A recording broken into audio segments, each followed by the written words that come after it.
In this video, let's take a more formal, precise look at the idea of reducing one language to another language and look at some of the things we can prove with this technique.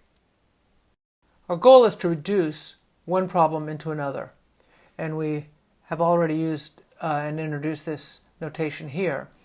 Remember that problems are languages. Solving an instance of a problem is nothing more than determining whether a string is a member of a language or not. So a problem can be described is a language. So we can talk about reducing one problem into another problem, or more precisely, we can talk about reducing one language into another language. So we use this notation, looks like a less than or equal with a little m next to it, to indicate that language A reduces to language B. And we say that A reduces to B if there exists a function, and it must be a computable function, such that for every x, if x is a member of A, then f of x is a member of B, and if x is not a member of A, then f of x is not a member of B. I've drawn a picture here to try and show what we're talking about.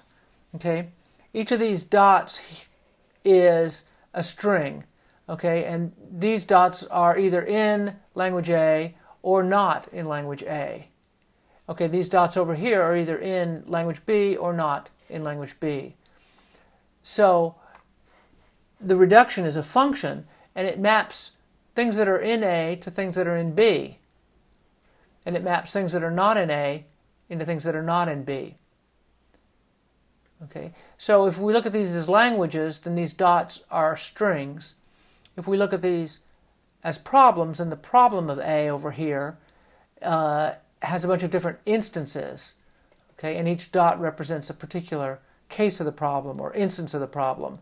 These are the instances for which the answer is yes, and these down here are the instances of the problem for which the answer is no.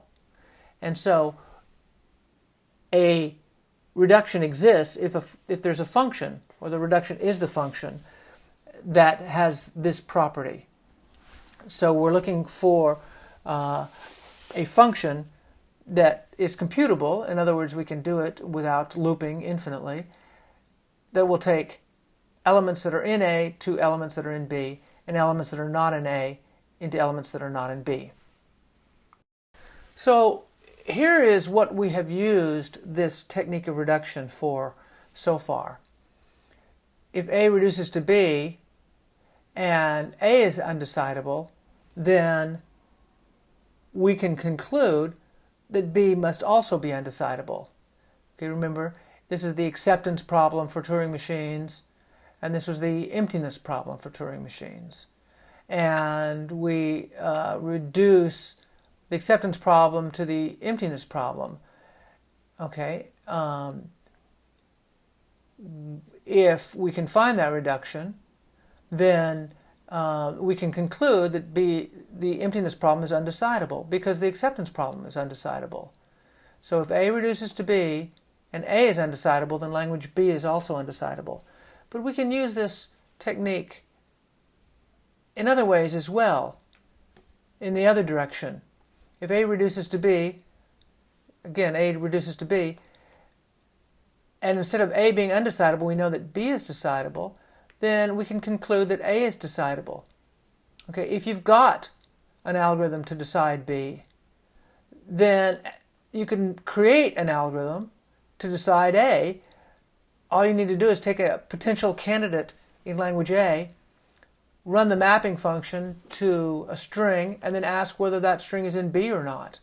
And if that mapping reduction function exists, as we've described it, then if B is decidable, A is also decidable. We can also do this with recognizability, not just decidability. Okay, so we have a couple here to say that. Again, A reduces to B, if A reduces to B. Okay, if A reduces to B and B is Turing recognizable, okay, then A has to be Turing recognizable. If we've got a particular element and we want to know whether it's in A or not, we can reduce it to an element and check that to see whether it's in B or not. If B is Turing recognizable and the element is in B, then our algorithm will eventually accept it and we'll know that yes, it was in A. So in that way we can show that how to recognize an element that's in A. And so if B is Turing recognizable and there's a reduction from A to B, then A is Turing recognizable.